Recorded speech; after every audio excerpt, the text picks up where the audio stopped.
Hello and I welcome you all to the YouTube channel the Taiyari room. आज के इस वीडियो में हम लोग द पंडित्स के live mock pro mock live test 14 को सॉल्व करने वाले हैं। क्वेश्चन इसमें 25 लिए हैं मैंने क्वांट के। तो चलिए स्टार्ट करते हैं। If the selling price of an article is tripled then the profit becomes 6 times. यानी सेलिंग प्राइस प्रीवियस अपने ही सेलिंग प्राइस से 3 गुना हो गया। एसपी डैश कर लेते हैं इसे सपोज, और ये सीपीए। तो प्रॉफिट 6 टाइम्स हो गया। यानी पहले अगर 1 यूनिट की प्रॉफिट हो रही थी, तो अब कॉस्ट प्राइस से प्रॉफिट तो हमेशा कॉस्ट प्राइस से देखेंगे। ये 1 से 6 नहीं हो गया।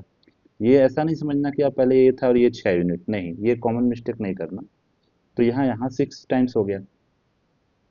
हम ऐसा कह सकते हैं कि यानी कि अगर ये x यूनिट था सीपी, तो एस पी x+1 यूनिट हुआ करता था पहले, और अब x+6 यूनिट है। क्या रिलेशन दिया हमारे दोनों सेलिंग प्राइस के बीच में कि x+1 और x+6 के बीच में रिलेशन ये है कि नया वाला सीपी एसपी वो 3 टाइम्स है, तो पुराने वाले में 3 से मल्टीप्लाई कर लो तभी इक्वल हो पाएगा। तो हमें 3x+3 इज इक्वल टू मिल गया x+6। सॉल्व करेंगे, x इधर आएगा, 3 में से 1 गया तो 2x, और 6 में से 3 सब्ट्रैक्ट होकर के 3 बचेगा। यानी x की वैल्यू क्या आई, 3/2। या फिर इसे हम 1.5 भी कह सकते हैं। तो हमें यहाँ पर से कॉस्ट प्राइस इजीली मिल गया। कॉस्ट प्राइस कितना हुआ, 1.5, और सेलिंग प्राइस कितना है, तो उसमें 1 ऐड कर दीजिए यानी 2.5, अपने रेशियो को देख करके यहाँ पर से। तो अब यहाँ पर हम निकाल सकते हैं प्रॉफिट परसेंटेज। परसेंटेज प्रॉफिट कितना हुआ, तो यहाँ 1 यूनिट का फायदा हुआ कितने पर, 1.5 पर, गुना 100। ये डेसिमल हट के ऊपर चला गया तो 10 बन गया। सॉल्व हुआ 2/3। 2/3 जैसे ही दिखा यानी 200/3, 66 मिक्स 2/3% या 66.66% कह सकते हैं। ऑप्शन सेकंड हमारा सही हो गया। सेकंड क्वेश्चन है, उसमें है find the amount of equal annual instalment which will discharge a debt of rupees इतना due in 4 years at rate of 2% पर annum simple interest. Simple interest पर वो दे रहा है और हमसे पूछ रहा है फाइनली उसको हर इक्वल इंस्टॉलमेंट कितने का पे करना पड़ेगा 4 साल में, यानी 4 इक्वल इंस्टॉलमेंट, यानी 100, 102, 104, दो दो से बढ़ाते चले जाओ, 2% रेट है तो, और ये 106। सम करेंगे टोटल तो कितना आएगा, 412। 412 यूनिट वो फाइनल अमाउंट है जो उसको पे करना है। यानी ये 1,21,128 रुपये के बराबर। तो 1 यूनिट की वैल्यू के लिए हम इसे डिवाइड लगाएंगे, 1,21,128 को, तो 412 से डिवाइड लगाएंगे हम। पहले 4 से सॉल्व करेंगे, 4×3=12, 4 × 1 = 4, 4×3=12, और यहाँ 4×3=12, 0, फिर और ये 11 आ गया, एक पर तो 4×2=8, बच गया 3, 4×8=32, 4×2=8। फिर से ये सॉल्व होगा 103 से, तो 103 से ये सॉल्व करने पर 30282 को सॉल्व किया, 2 बार में 206, यहाँ आया 96, फिर उतरा 8, फिर हम इसे लगाएंगे 9 बार में यानी 927। फिर ये सॉल्व हुआ 1, ये 4 और ये 2, यानी कि 4 बार, 294 बार में ये पूरी तरह से सॉल्व हो गया। तो हमें 1 यूनिट की वैल्यू मिल गई। तो 100 यूनिट की वैल्यू निकालनी है, वही मंथली इंस्टॉलमेंट होगा जो उसको पे करना है। 29,400 रुपये उसको हर मंथ पे करना है, ताकि इतने रुपए का डेट वो चुका दे 2% के रेट से। अच्छा, third question, water is flowing through a cylindrical pipe. Cylindrical pipe से वाटर फ्लो कर रहा है at rate of 3.6 kilometre per hour. Diameter दिया हुआ है, यानी रेडियस हमें पता है 7 मीटर, डायमीटर का आधा। स्पीड दी हुई है, यानी कि वह लेंथ दिया हुआ है जितना हर घंटे वो ट्रेवल कर ले रहा है पानी, यानी हाइट दिया हुआ है, लेंथ यानी हाइट। तो ये किलोमीटर पर आवर को हम मीटर पर सेकंड में बदल देंगे। तो मीटर पर सेकंड में बदलने के लिए हमें 18/5 से भाग लगाना पड़ेगा, गुना करना होगा। वो सही लिख रहा था 5/18 से, 5/18 से, तो ये 0.2 टाइम्स, तो यानी 1 मीटर। 10 आया तो डेसिमल लग गया, तो 1 मीटर। तो हमें लेंथ भी मिल गया कि 1 मीटर पर सेकंड वो पानी जो है ट्रेवल कर रही है। 20 मिनट में कितना वॉल्यूम पानी का फ्लो करेगा, तो volume is equal to formula होता है सिलेंडर का πr² × एच कितना है 1। लेकिन ये 1 सेकंड में, तो 60 सेकंड में 60 से गुना करना हुआ, और 20 मिनट में 20 मिनट में 20 से गुना करना होगा, तो ये 7 से 7 कट गया, 22 गुना 7 किया तो 154, और यहाँ 60 गुना 12, 60 गुना 20 तो ये हो गया 1200। टोटल आया प्रोडक्ट कितना, डबल जीरो तो रहेगा ही, 12 चौक 48, हाथ में रह गया 4, 12 गुना 15 180, और 4 184, यानी कि हमारा ऑप्शन फोर्थ इसमें करेक्ट है। नेक्स्ट क्वेश्चन, एक बाइनरी नंबर है ये, उसको डिवाइड लगाना है इससे 101 से, और जो क्वेश्चन आएगा उसको बताना है, मतलब डेसिमल सिस्टम में पहले कन्वर्ट करना पड़ेगा। 1011 011, और ये दूसरा क्या है 101। ठीक है, तो यानी सबको 2 टू द पावर 0 से प्रोडक्ट करना है, इसको इसको 2 टू द पावर 1 से, इसको 2 टू द पावर 2 से, 2 टू द पावर 3 4 5, और लास्टली 2 टू द पावर 6 से, और यहाँ 2 टू द पावर 0 से, 2 टू द पावर 1 से, 2 टू द पावर 2 से प्रोडक्ट करना है। ठीक है, 2 का पावर 0 यानी एक, एक गुना एक 1, जोड़ जोड़ कर देंगे। 2 का पावर 1 2 होता है, 2 गुना 1 2, 2 का पावर कुछ भी रहे 0 से गुना होगा तो 0। 2 का पावर 3 यानी 8, 8 गुना 1 8, 2 का पावर 4 16, 16 गुना 1 तो 16, 2 का पावर फिर से कुछ भी हो 0 से प्रोडक्ट होगा तो 0, 2 का पावर 6 64 होता है, तो वो 64 हमने 1 से गुना किया तो 64 ही आंसर आया उसका। अब इसको सम करते हैं, ये टोटल 64 और 16 80, 8 2 10 और 1 11, यानी 80 और 11 91 आया।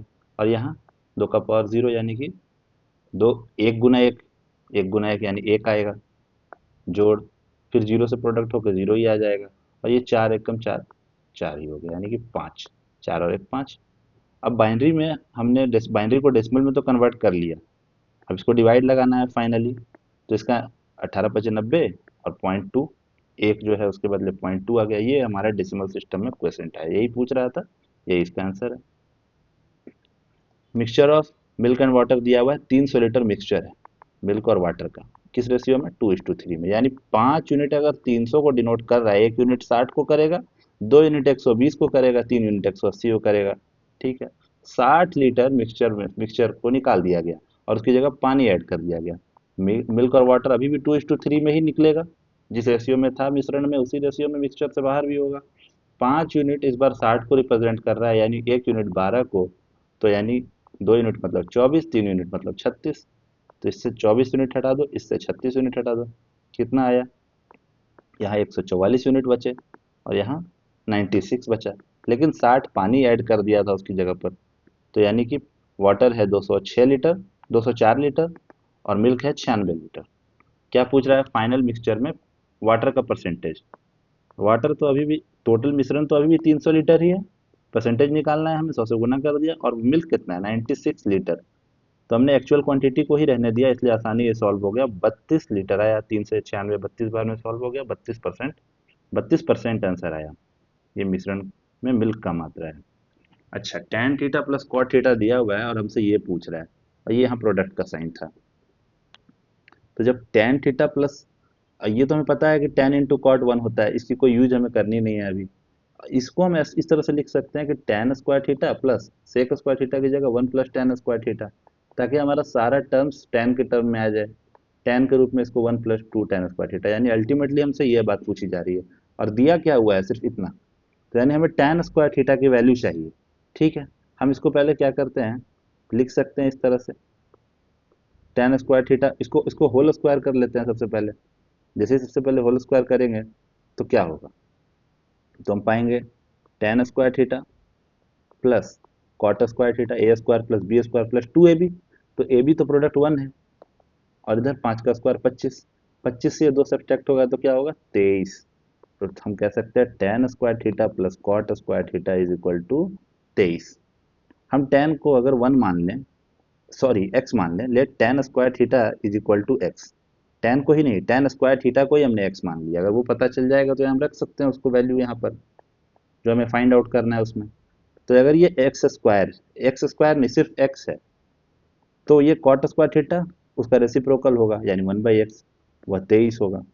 हम इसको सॉल्व करते हैं, तो क्या होगा x² plus 1 divided by x, तो वो x तो उस तरफ चला गया 23x, इसको इस तरफ लाकर लिख सकते हैं कि x² x square minus 23x plus 1 = 0। अब यहाँ पर हमें कुछ नहीं, श्रीधराचार्य रूल लगा देना है, वो फॉर्मूला से यहाँ पर सॉल्व हो जाएगा। क्या होता है, माइनस बी प्लस माइनस, तो हम प्लस वाला ही लेंगे, under root of B square minus 4ac divided by 2a। ये x की वैल्यू में पता चल जाएगी। x हमारा tan स्क्वायर थीटा था, डायरेक्टली वहां पुट कर सकते हैं।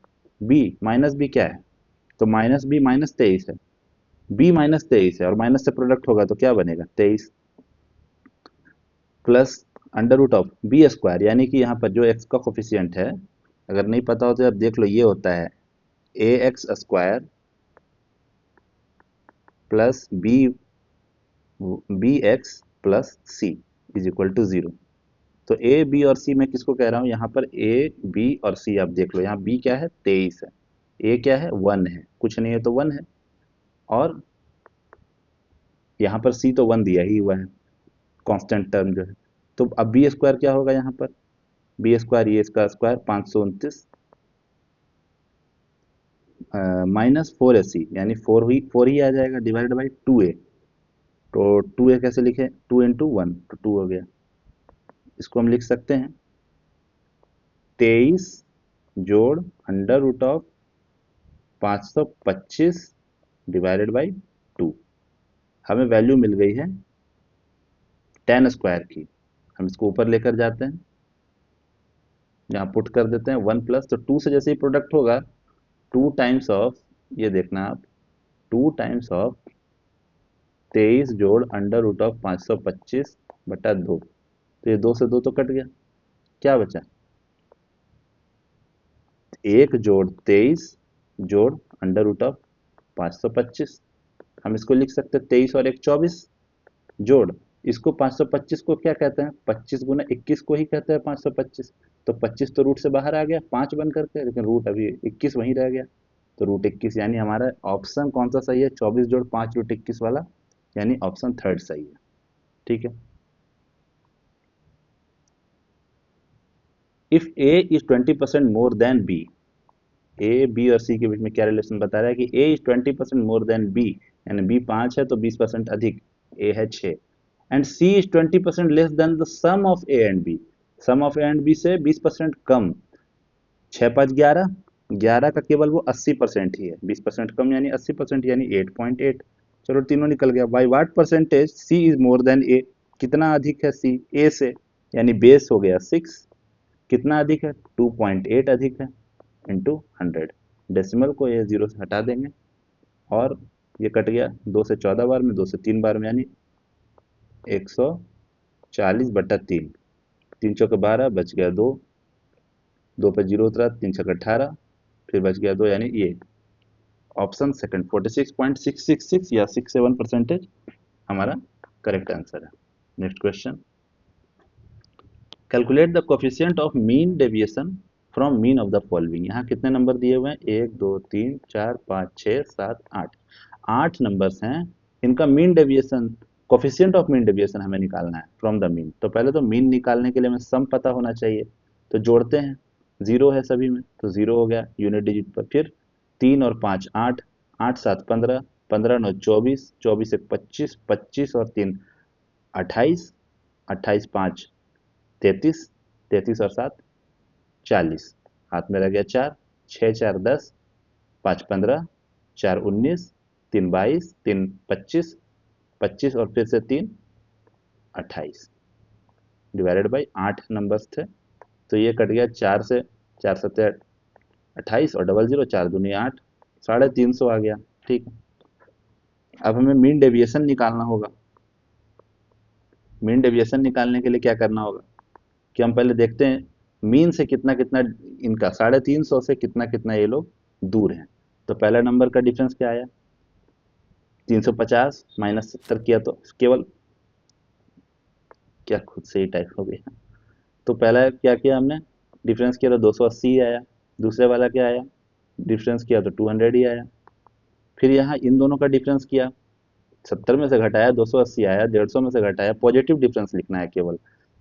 फिर डेविएशन लिखना है ना, तो पॉजिटिव होना चाहिए, 230 में से घटाया तो 120 आया, प्लस 310 से घटाया तो 40 आया, 390 में से फिर 40, फिर 470 में से 120, फिर 550 में से सब्ट्रैक्ट किया तो 200, और फाइनली इससे किया सब्ट्रैक्ट तो आया 280 डिवाइडेड बाई, यहाँ पर कर देंगे हम 8। मीन डेविएशन, डेविएशन तो निकाल लिया, मीन डेविएशन के लिए 8 से डिवाइड लगा दिया, जोड़ करके देख लेते हैं फटाक से। तो 0 आ गया यूनिट डिजिट पे। 8, 2 10, 4 14, 4 18, 2 20 और 8 28, हाथ में रह गया 2, 2 2 4, 2 6, 1 7, 1 8, 4 12, यानी 1280 डिवाइडेड बाई 8 करके देखते हैं। 4 दूनी 8, 4 तिये 12, 4 दूनी 8 और 1 0, यानी और 2 से और कट गया, यानी 160। कोफिशिएंट ऑफ मीन कह रहा है हमें जब निकालने को, तो हम क्या करेंगे, हम इसको मीन डेविएशन को जब मीन से डिवाइड लगाते हैं तो कोफिशिएंट निकल जाता है इसका। ये 0 से 0 कट गया, तो हमें ये डिजायर्ड रिजल्ट निकालना है 16/35। अब कौन सा ऑप्शन है, तो हम जानते हैं 16/32 होता तब 50 आता, 0.5 आता, पर ये 35 है यानी 32 से ही बड़ा, यानी 0.5 से भी छोटा नंबर आना चाहिए। 0.5 से छोटा नंबर तो एक ही है यहाँ पर, ऑप्शन फोर्थ नंबर। तो ये हमारा सही हो गया 0.46। पूरा सॉल्व करने की जरूरत नहीं है। कह रहा है नेक्स्ट क्वेश्चन में, N article is sold at rupees this after successive discount of this and this. पहले 10% की छूट दिया, फिर X% की छूट दिया, तो ये आर्टिकल फाइनली इतना छूट पाने के बाद मार्क प्राइस से सेलिंग प्राइस क्या हो गया उसका, 864 रुपया फाइनली आ गया। ठीक है। कहता है अगर मार्क प्राइस 1200 रुपया था तो बताओ एक्स कितना है। तो 1200 रुपये पर पहले तो 10% की छूट यानी 9/10 लिया उससे, फिर उसने 100 माइनस एक्स कर दिया सक्सेसिव डिस्काउंट, और इज इक्वल टू 864। ठीक है। ये डबल जीरो से डबल जीरो कैंसिल आउट हो गया। फिर ये 12 से 9 से ही काट के देखते हैं, 9 9 81, बच गया 5, 9 6 54, और 12 से ये 12 8 96। ये 10 जो है ये उधर चला गया तो 80 बन गया। 100 minus x is equal to 80, minus का एक्स उधर भेज देते हैं, 100 में से 80 घटा देते हैं, 20 आ गया, यानी कि हमारा क्या आंसर है, एक्स इज इक्वल टू 20, यानी सेकंड डिस्काउंट उसने दिया था 20% का। नेक्स्ट क्वेश्चन, ए भी एक कॉर्ड है सर्कल का विद सेंटर ओ। ठीक है, इस तरह से एक कॉर्ड बना लिया, सेंटर लगा लिया ओ। A line segment DOC originating from point D on the circumference of the circle in the major segment, major segment ऊपर वाला है और माइनर सेगमेंट नीचे वाला है।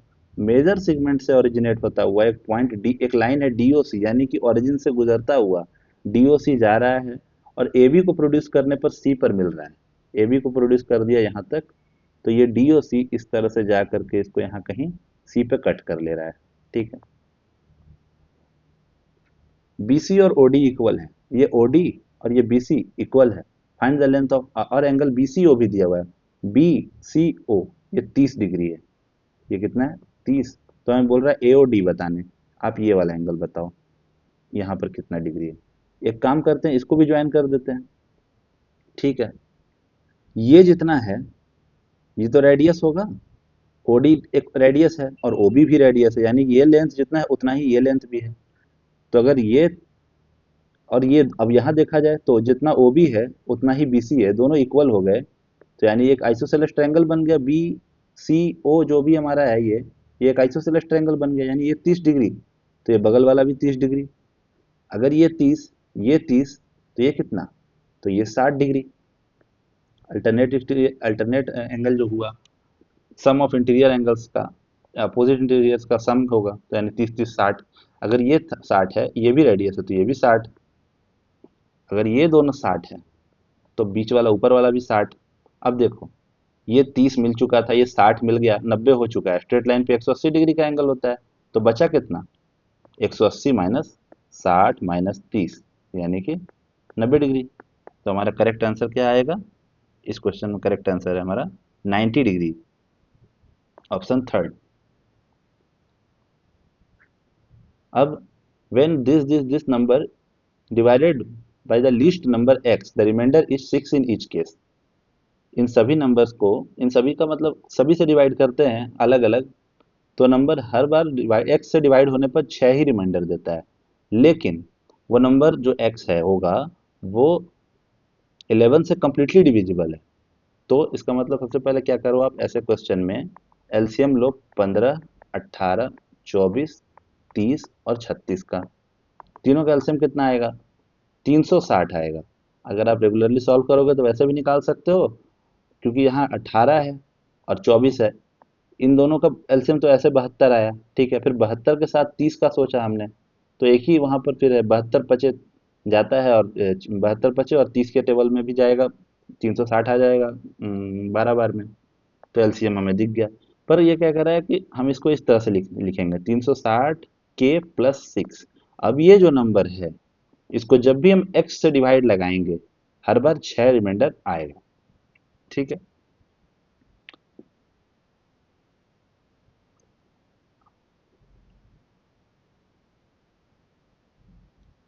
इनसे जब डिवाइड लगाएंगे तो एक्स से नहीं, जब इन नंबरों से डिवाइड लगाएंगे, ये एक्स है हमारा, इस एक्स को जब भी हम इन नंबरों से डिवाइड लगाएंगे तो 6 रिमाइंडर आ जाएगा, क्योंकि बाकी पार्ट्स तो इससे कटने के लिए हमने एलसीएम ही ले रखा है 360 के। हम कुछ कोफिशिएंट मान मान ले रहे हैं कि इतने टाइम्स 360 के की जगह वैल्यू 1 भी हो सकता है, 2 भी हो सकता है,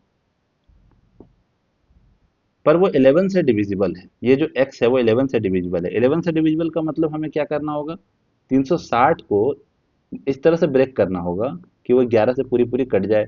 तो 3 बार में कितना आया? 33। बचा कितना? 3, 0, 11 दूनी 22, 8 बच गया, यानी कि 11 गुना 13 जो भी आएगा, 8 रिमाइंडर मान, ऐसे कर लो 352 के प्लस 8 के प्लस 6, यानी ये पार्ट तो 11 से पूरी तरह डिविजिबल है। अगर ये पार्ट भी डिविजिबल हो जाए तो हमारा सेकंड कंडीशन भी सेटिस्फाई हो जाएगा कि ये सभी संख्याओं से भाग लगने पर 6 रिमाइंडर बचेगा, पर 11 से भाग लगने पर पूरी तरह डिविजिबल हो जाएगा। तो हम के की जगह क्या रखें कि ये तो डिविजिबल है ही, ये पार्ट भी डिविजिबल हो जाए। 1 रखेंगे तो 8 एक कम 8 और 6 14 बनेगा, तो 1 तो नहीं रख सकते। 2 रखेंगे तो 8 दूनी 14, 8 दूनी 16 और 6 22, यानी कि के की जगह लिस्ट वैल्यू 2 रख सकते हैं, और भी वैल्यूज होंगी पॉसिबल, पर 2 वो लिस्ट वैल्यू है जिसको हम अगर रख दें के की जगह पर, तो ये पूरा संख्या, ये पूरा सिस्टम ही डिविजिबल हो जाएगा 11 से, यानी के की वैल्यू आ गई 2। तो 360 गुना 2 कितना हुआ? 720, जोड़ 6 यानी कि 726। हंड्रेड प्लेस पे वो एक्स का कौन सा नंबर है? ये पूरा एक्स है नंबर 726, तो हंड्रेड प्लेस पे 7 है, करेक्ट आंसर है 7। Next question. 14 संख्याओं का एवरेज कितना है? 60। पहले 6 संख्याओं का एवरेज है 55, बाद के उसके बाद के 5 संख्याओं का एवरेज है 64, यहाँ दिया हुआ है। अब बच गया कौन कौन? 6 5 11 नंबर तो हो गए, 12वां नंबर, 13वां नंबर और 14वां नंबर के बीच में एक रिलेशन है कि if 12th number is 8 less than the 13th number, 12th number 13वें नंबर से 8 छोटा है, and 4 more than 14th number, 14th number से 4 बड़ा है, यानी 14th नंबर में 4 और घटा के लिखो, x माइनस 12 कर दो। ये रिलेशन है। What is the average value of 13th and 14th number, इनका एवरेज निकालना है। इसके लिए x निकालना होगा, ठीक है, यानी वैल्यू निकालनी होगी कितना कितना है।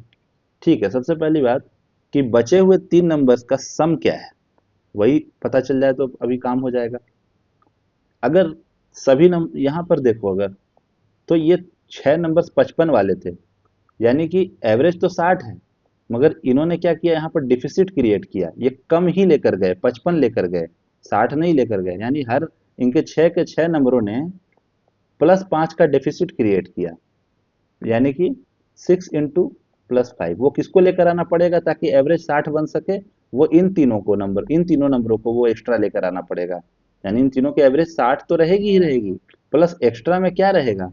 60 गुना 3 तो ये रहेगा ही रहेगा, प्लस एक्स्ट्रा में क्या रहेगा इनका सम? तो ये 6 गुना प्लस का 5, यानी कि 30। अच्छा, ये जो बाकी के 5 नंबर थे, इन्होंने क्या किया, ये 4 एक्स्ट्रा लेकर चले गए ओवरऑल एवरेज से, यानी कि माइनस का 4। ये इन्होंने क्या किया कि एक्स्ट्रा लेकर सरप्लस लेके भाग गए, तो माइनस का 20। ये कहाँ से मैनेज होगा? ये इनको फिर मैनेज करना पड़ेगा इसी में, यानी प्लस का 30 और माइनस का 20, यानी सम कितना आया? 180 जोड़ 30 माइनस 20 कितना आया? 190। ये इन तीनों का सम आ गया हमारे पास। यानी हम समझ गए कि तीनों को जोड़ा जाए, एक्स प्लस, तीनों में एक्स है तो 3x, और ये -12 -8 हो गया -20 बराबर 190। ये 20 उधर जाके जुड़ेगा तो 210, तो 3x इज इक्वल टू 210, तो x इज इक्वल टू 70। हमसे क्या पूछा है? इन दोनों का एवरेज, x जोड़ x माइनस 12 डिवाइडेड बाई 2 हमसे पूछ रहा है। तो हम इसको लिख सकते हैं, यही एवरेज है हमारा 13th और 14th नंबर का। तो 2x माइनस 12 डिवाइडेड बाई 2 जो कि होगा x माइनस 6, यानी 70 माइनस 6 बराबर 64 हमारा आंसर होगा। इस तरह से हमें ज़्यादा मल्टीप्लाई नहीं करना पड़ा, हमने ये निकाल लिया कि 60 एवरेज था, पर ये 6 नंबर जो हैं इन्होंने ये 55 ही अपने पास रखते हैं एवरेज। तो यानी इनके पास 5 क्या हुआ? इनके पास 5 डिफिसिट है।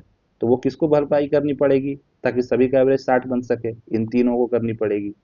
और ये क्या था? ये जो सेकंड सेट था 5 नंबरों का, ये 4 सरप्लस लेकर चले गए, तो इसीलिए ये भी यहीं से एडजस्ट होगा, इन्हीं तीनों से बचे हुए नंबर से ही, क्योंकि हमें फाइनली नेट एवरेज 60 ही लाना है। Next question, A spend 60% of his monthly income. अब ए की बात कर रहा है इनकम, एक्सपेंडिचर और सेविंग्स। तो इनकम 100 है, 60% खर्च कर देता है तो 40% बचता होगा। इनकम बढ़ गया 20% से, यानी 120 हो गया। सेविंग्स बढ़ गई 25% से, यानी 40 की जगह 50 हो गया, 1/4 बढ़ गया उसका। तो अब एक्सपेंडिचर निकालना है तो सब्ट्रैक्ट करो, 120 में से ये गया तो 70। कहता है एक्सपेंडिचर में कितना इंक्रीज हुआ? 6 पर 1 की बढ़ोतरी हुई है, 60 में 10 बढ़ा, यानी 6 पर 1, 1/6 क्या होता है? 16 मिक्स 2/3 या फिर 16.66%। ऑप्शन ए सही है। 3 सर्कल हैं जिनका रेडियस दिया हुआ है, वो एक दूसरे को टच कर रहे हैं, स्ट्रिंग से उसको टाई किया गया। तीनों सर्कल को लेंथ ऑफ स्ट्रिंग बताना है, यानी कि इस तरह से। ये पुराना क्वेश्चन इस तरह से होता है कि इसमें ये तीनों सर्कल्स इक्वल रेडियाई के होते हैं, इक्वल रेडियस है इनका, और इस पर एक स्ट्रिंग लगा दिया जाता है इस तरह से। रबर बैंड या स्ट्रिंग या धागा कुछ भी इसमें इस तरह से लगा दिया गया, लपेट दिया गया। हमसे इस स्ट्रिंग की लेंथ पूछ रहा है। तो आप जान रहे हो यहाँ से यहाँ तक की जो लेंथ है वो वही लेंथ है, इस सामने सामने देखो, यहाँ से यहाँ तक वही लेंथ है जो डायमीटर है।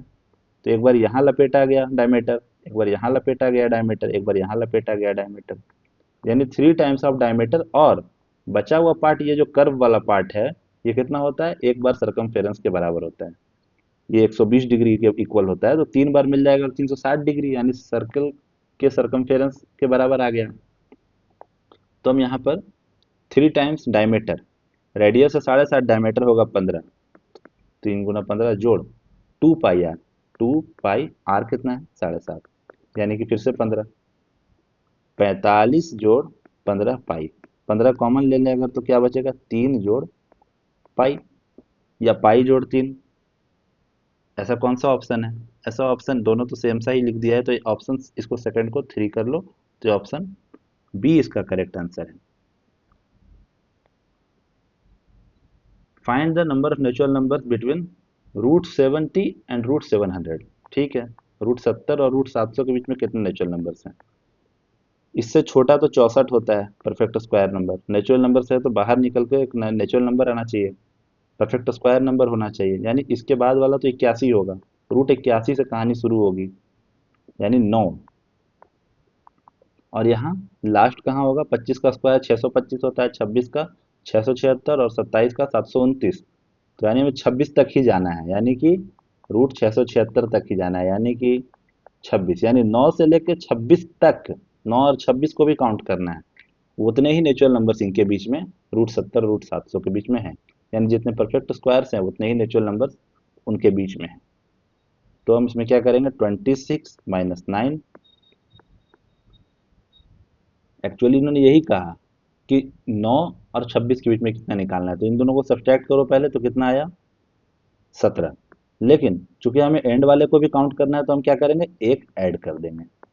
जब भी एक दोनों एंड पॉइंट्स को ऐड करना हो, एक्सक्लूड नहीं करना हो, इंक्लूड करना हो, तो +1 कर देते हैं, 18 इसका आंसर आएगा।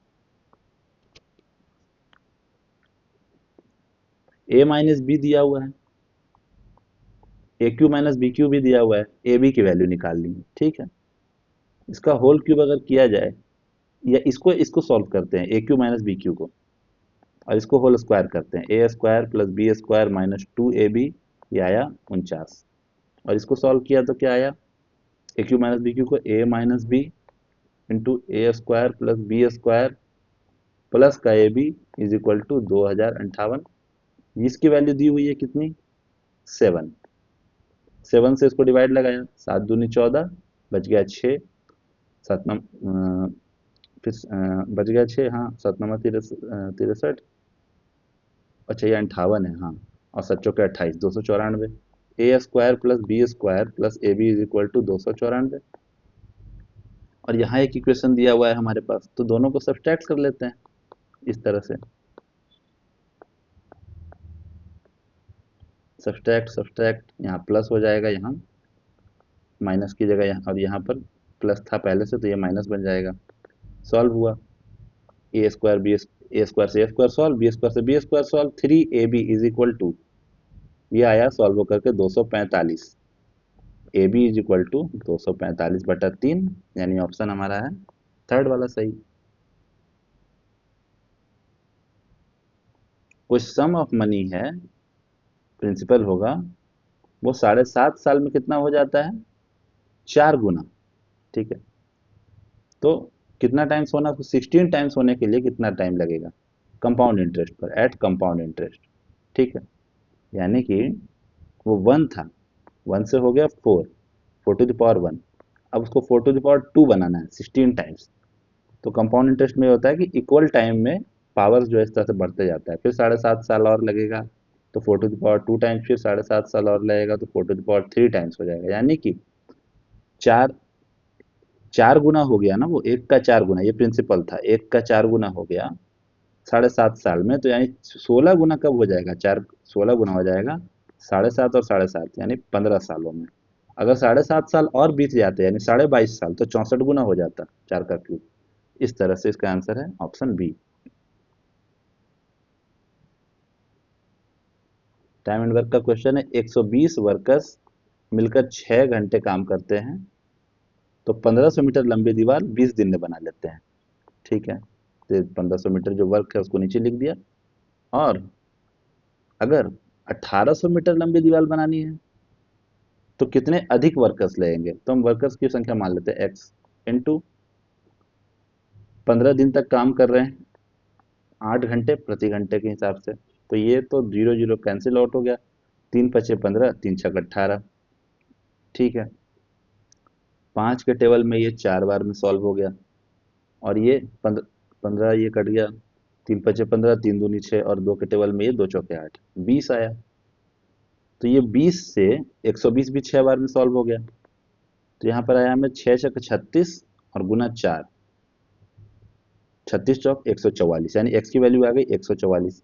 पहले 120 वर्कर्स थे, तो अब कितने वर्कर्स मोर लगेंगे, 120 को घटा दो 144 से, 24 वर्कर्स मोर लगेंगे। हमने कुछ नहीं किया, हमने ये किया, m1 into man into hours, days into hours divided by work 1 is equal to m2 into number of days इनका, नंबर ऑफ आवर्स इनका, डिवाइडेड बाई इनके द्वारा किया जाने वाला वर्क को इक्वेट कर लिया। ये प्रॉपर्टी यूज की टाइम एंड वर्क की, तो ये क्वेश्चन सॉल्व हो गया। नेक्स्ट क्वेश्चन पे आते हैं। A sector has central angle 150 degree with radius 12 centimetre, another sector of the same circle, यानी सेम रेडियस का दूसरा सेक्टर है जिसका सेंट्रल एंगल है 3π/4 रेडियन। π/4 को कहते हैं 45 डिग्री, तो इसको कह सकते हैं 3 × 45 यानी 135 डिग्री। ठीक, यानी एक सेक्टर का थीटा है 150 डिग्री, दूसरे का है 135 डिग्री, रेडियस दोनों का सेम है। फर्स्ट सेक्टर का एरिया सेकंड सेक्टर के एरिया का रेशियो निकालना है। सेक्टर का एरिया कैसे निकलता है, πr² θ/360 डिग्री। चूंकि पाई तो कांस्टेंट टर्म है, आर स्क्वायर जो है वो दोनों में रेडियस भी सेम है, तो जब हम रेशियो निकालेंगे एरिया का, वो केवल किस पे डिपेंड करेगा, केवल एंगल पे डिपेंड करेगा, यानी जो एंगल का रेशियो होगा वही एरिया का रेशियो होगा, तो हमें ना 12 का यूज ही नहीं करना है, तो ये कट गया, 15 के टेबल में 10 बार में, 15 के टेबल में 9 बार में 135, 10:9 इसका आंसर है। ग्राफ ऑफ लीनियर इक्वेशन दिया हुआ है 3x minus 5y is equal to 2, और दूसरा इक्वेशन है 5x plus 7y is equal to 11, जो इंटरसेक्ट कर रहे हैं अल्फा बीटा पर। तो 3 अल्फा प्लस 2 बीटा हमें निकालना है। इंटरसेक्ट कर रहे हैं तो हम इसे सॉल्व करते हैं एलिमिनेशन मेथड से। एक्स और वाई की जो वैल्यू आएगी वही हमारा अल्फा और बीटा होगा।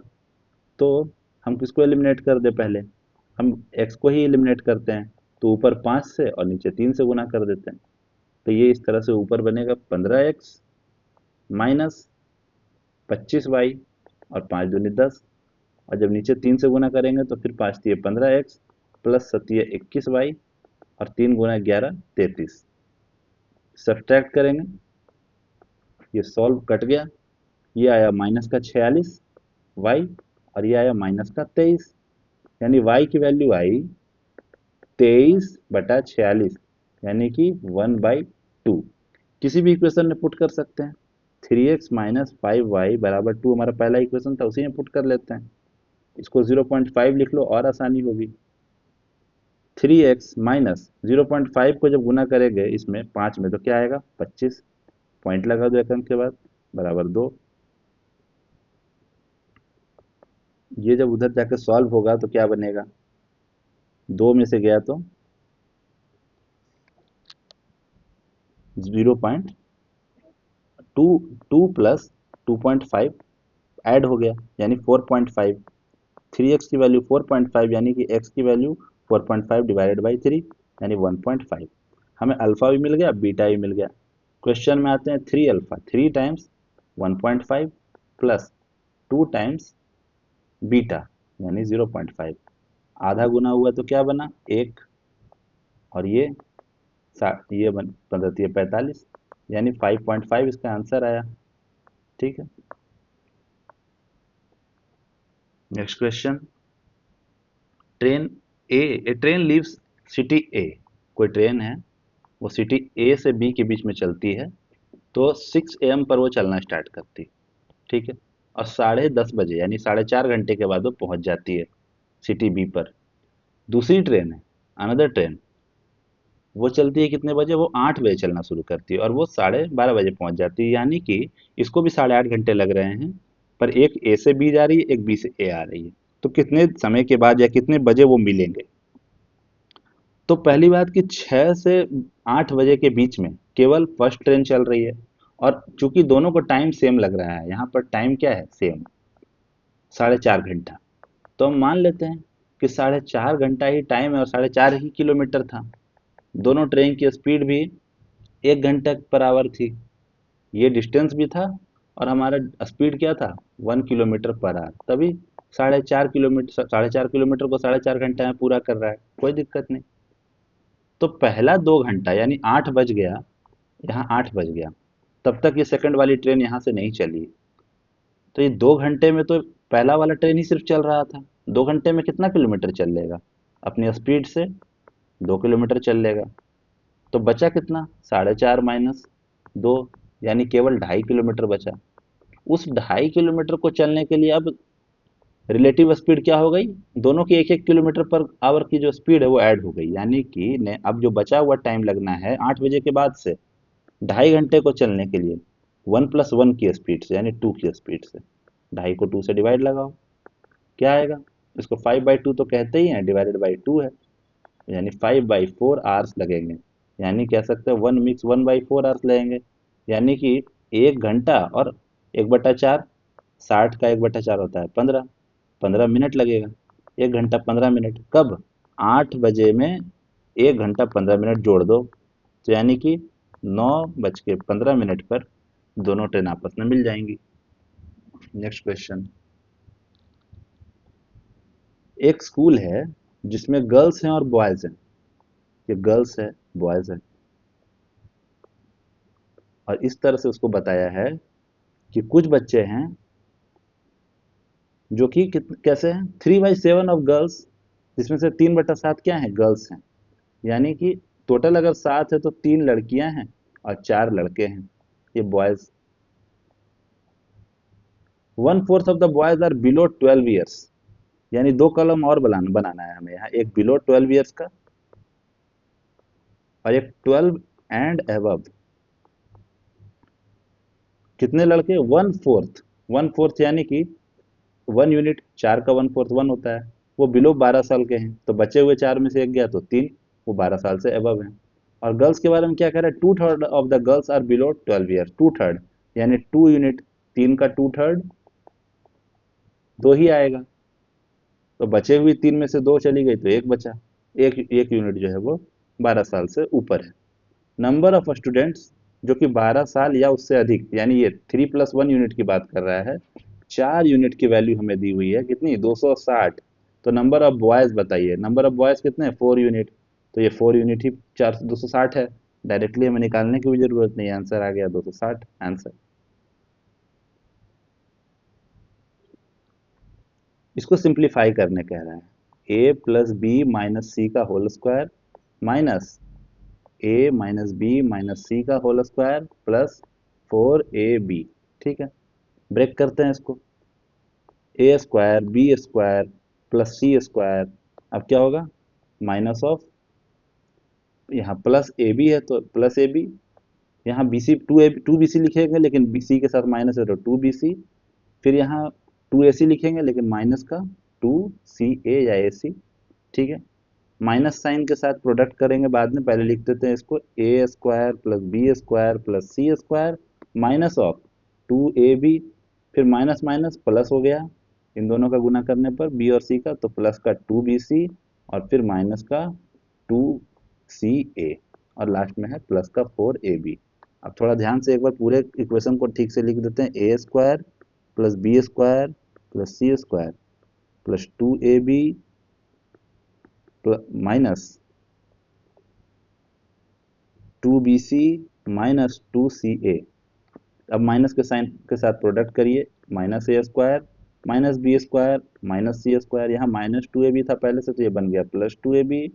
ये बन गया प्लस और माइनस प्रोडक्ट होकर के माइनस का 2bc और ये प्लस का 2ca प्लस 4ab।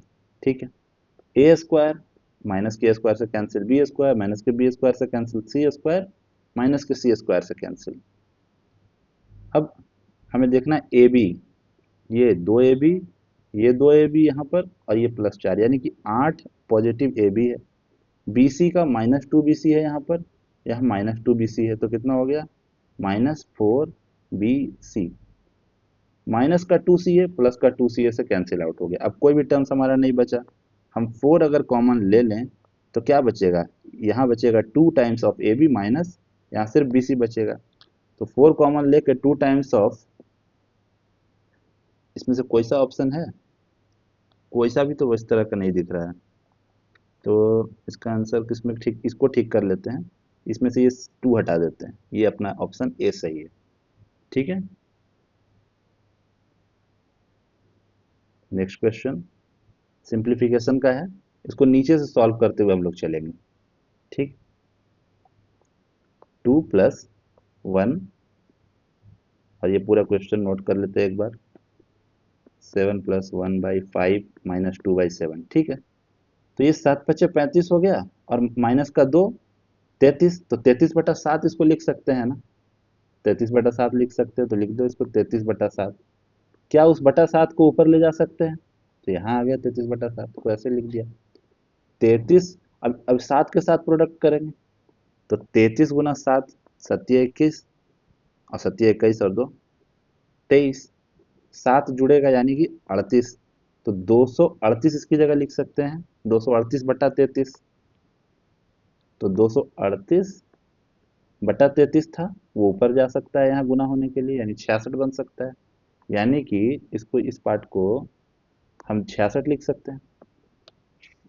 अब 3 से गुना करो, 238 × 3, 3×8 = 24 और 23×6 = 69 और 2 71। इसमें से 66 सब्ट्रैक्ट करेंगे, 14 में से 6 गया तो बचा 8, ये 0 हो गया। 70 में से 6 गया तो बचा 64, 648। तो यानी यहाँ सॉल्व होके क्या आया? 648/238। 238 फिर ऊपर जा सकता है, तो हम इसको फाइनली फ्रेश करके ऐसे लिख सकते हैं कि 238/648, है ना, और यहाँ 2 को जोड़ना है। जैसे ये गुना करेंगे 2 से क्या आएगा, तो ये आएगा 48 का डबल 96, 6 का डबल 12, जोड़ 238 डिवाइडेड बाई 648, 6 8 14, हाथ में रह गया 1, 9 3 12 और 1 13, हाथ में रह गया 1, 12 2 14 और 1 15, डिवाइडेड बाई 648 क्या आया, डिनोमिनेटर में 2 से दोनों को डिवाइड लगा दिया तो ये आया नीचे 324, और ऊपर आया 2 से 14, 2 छक 12, 2 2 14, तो 767/324, ये हमारा करेक्ट आंसर है। Last question, A and B standing on the opposite side of A point on the ground directly below A hot air balloon. कोई हॉट एयर बलून यहाँ उड़ रहा है और ये ग्राउंड है, तो इसके दो ऑपोजिट पॉइंट पर ए और बी खड़े हैं, यही बता रहा है। जो और डिस्टेंस कितना है दोनों के बीच में, 10 किलोमीटर का। क्या ऑब्जर्व करते हैं कि एक के एलिवेशन का एंगल 60 डिग्री है और एक का 30 डिग्री है, यानी कि अगर ए को 60 डिग्री दिख रहा है, बी को एलिवेशन का एंगल 30 डिग्री है, और ये इस तरह से जोड़ दिया हमने, ये 60 डिग्री, ये 30 डिग्री। हाइट ऑफ बलून निकालनी है, एच हमें निकालना है, ठीक है। हमें राइट एंगल ट्रायंगल में बात पता है कि यहाँ अपोजिट टू, अगर ऐसे 60 90 30 रहे तो स्टैंडर्ड ट्रायंगल हम बनाते हैं अपोजिट टू 60 √3, यहाँ 1 और यहाँ 2 होता है, ठीक है। तो यानी कि अगर अपोजिट टू 60 अगर √3 यहाँ सपोज कर लें, तो यहाँ हमें 1 सपोज करना पड़ेगा, ये 1 यूनिट है, ठीक। और ये सेकंड वाला भी एक राइट एंगल ट्रायंगल ही है।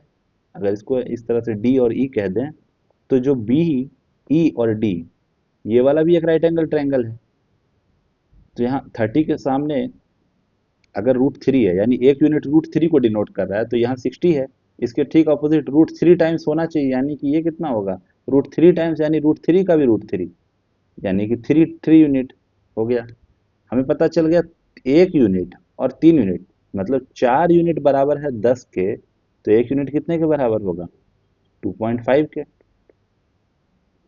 और √3 टाइम्स हमें निकालना है, तो √3 यूनिट कितने के बराबर होगा, 2.5 इंटू √3, या फिर 5/2 लिख सकते हैं 2.5 को, और इंटू √3, तो 5/3 बाई √2, कौन बाई 2 कौन सा आंसर है हमारा, 5√3/2, ऑप्शन फोर्थ वाला हमारा सही है। तो सारे क्वेश्चंस यहाँ पर खत्म हो गए। आई होप कि अच्छा लगा होगा आपको ये सॉल्यूशन।